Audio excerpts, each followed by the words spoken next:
Creator for the opportunities being provided on my journey of life.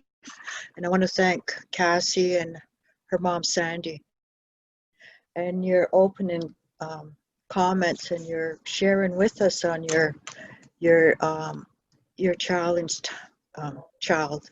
I went through that same thing, and that was what, 30 years ago, 35 years ago. And it's sad to see that things have not really progressed back home in terms of services and program delivery for our mentally and physically challenged individuals.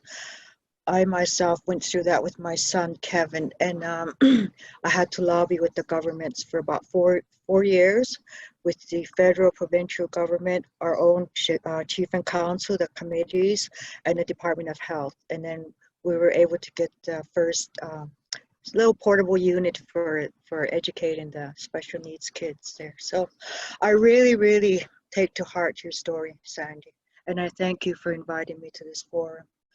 So I've heard a lot of good ideas. It's so, just this campaign is just making me see how many people we have out there that are so specialized in different areas, and all the ideas coming together. And whoever gets on, I hope they're listening and taking notes of these ideas and bring them to the table, because it's not individual, one person that's going to make things change back home.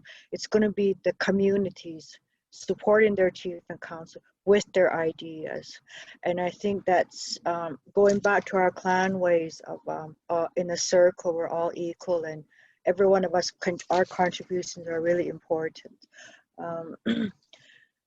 Nervousness, everybody's nervous to get on. It's one thing to speak to, I do better when I speak to a live audience because I can engage, I can do eye contact, but speaking on this virtual and knowing you're recorded, it is kind of nervous. But I commend all of you that have been on, that you've done a really good job.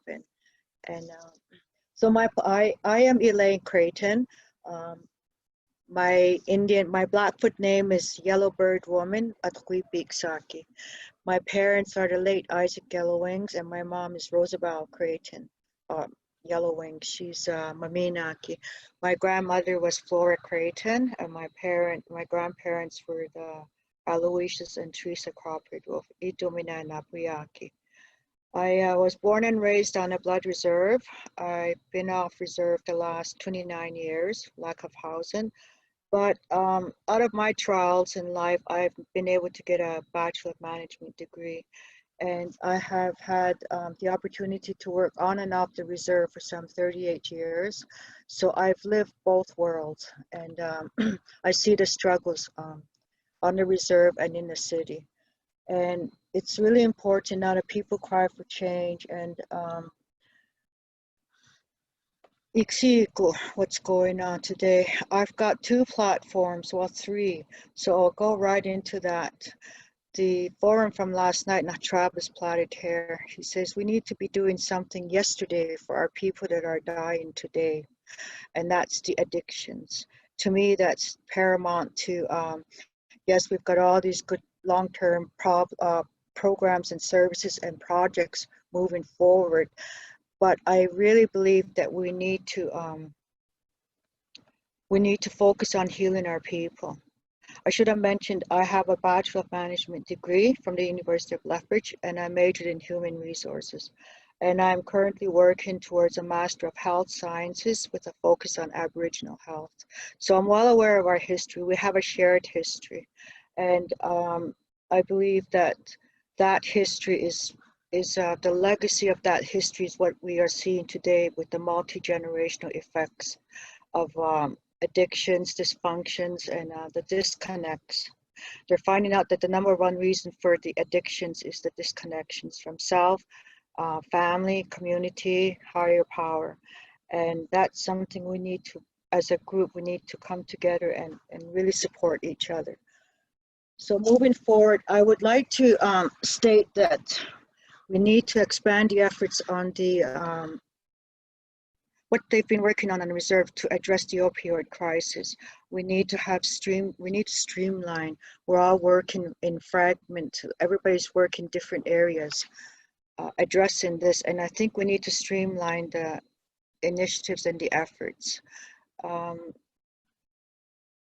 I heard we're getting a hospital, so that is a very, very good, is a very good, I'm so happy that we're going to have a hospital, because the Lethbridge and the Cardston hospitals, sometimes they don't meet the needs of our people.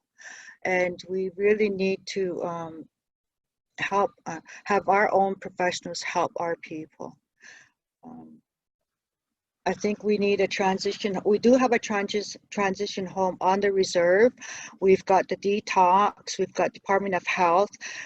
We need to, what I find is we need to have programs and long-term sober living for our people that come back home from treatment, and we need to give them the ongoing supports to help them maintain their sobriety. Because I know a lot have come back home, they relapse, and then it's just a cycle. We need a safe environment for them. In the city, we need a transition home for our people on the streets. They use the shelter as a drop-in just to sleep overnight, and then the next day they're back on the streets.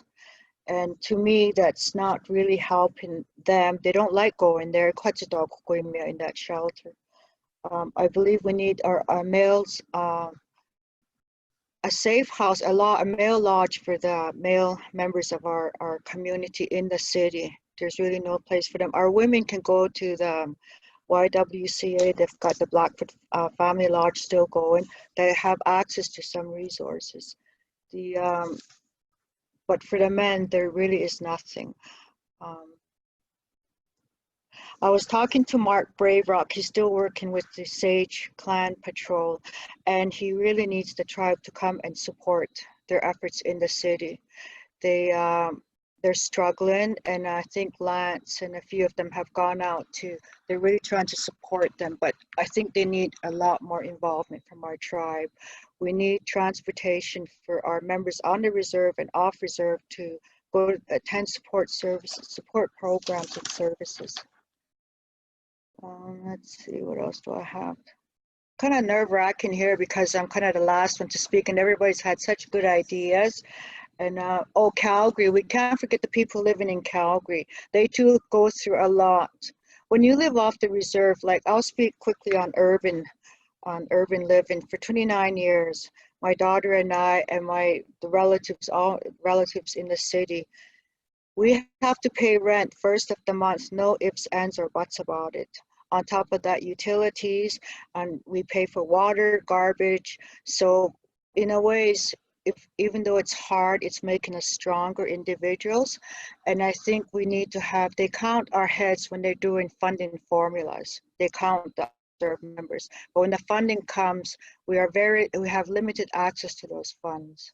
And I, for one, would really advocate for our people that live in the cities, especially like getting school supplies and extracurricular, what do you call that? There's extra costs to get your children into sports and that. And I really want to talk about the prevention. I think we need to have long-term prevention at the schools in terms of getting that education and awareness to the kids about the addictions, and maybe some life skills, and about, because the reserve is the resources on the reserve are limited, and the land base is not growing. A little bit with this recent land claim that we won, but we're just never going to have enough resources. So we need to get back to self-sufficiency. We really need to get our people independent to rely on themselves. We've had a lot of what I call premature deaths on the reserve, and there's a lot of unresolved grieving and loss. We need a lot of grieving and loss healing. And with this pandemic, we have to get creative how we can get those kind of supports on the reserve. In the city, we have a lot of supports for that, but I feel for the people back home, a lot of them are grieving alone, and that's part of the vulnerable population that I think we have to address. I've been doing youth facilitating workshops the past few years, and I've worked with the young people from Ghana and from Bikani and Siksika and in the city. And what I found really worked well with them, they're so impressionable, and a lot of them are so, they want to know their identity. They're so lost. So what I gathered on the 5-month program, I had 20 kids, and these were really high needs kids. And I started off with a little bit of grief and loss, some trauma, a little bit of healing. And then I go into identity, who they are as they need to be from this Blackfoot territory. And then once I get their identity intact, a little bit of Blackfoot language and culture, and with elder supports. And then I give them career and job readiness guidance. And from 20 kids over a 5-month program, I was able to graduate 19. And the only reason the one girl did not graduate, her grandmother had passed away that week. So we need the young people on the reserve are a growing demographic, and we need to provide services and supports and ongoing training and employment for our young people on the reserve. For self-sufficiency. Elaine, sorry to cut you off. But your time is up. Oh, that was fast. Okay, but in closing, I would like to ask for your support for the upcoming elections, and try to remember not just to vote for your families, but vote for people you think can come back home and make a real difference in a community. Han, Sandy, and thank you. Okay, thank you.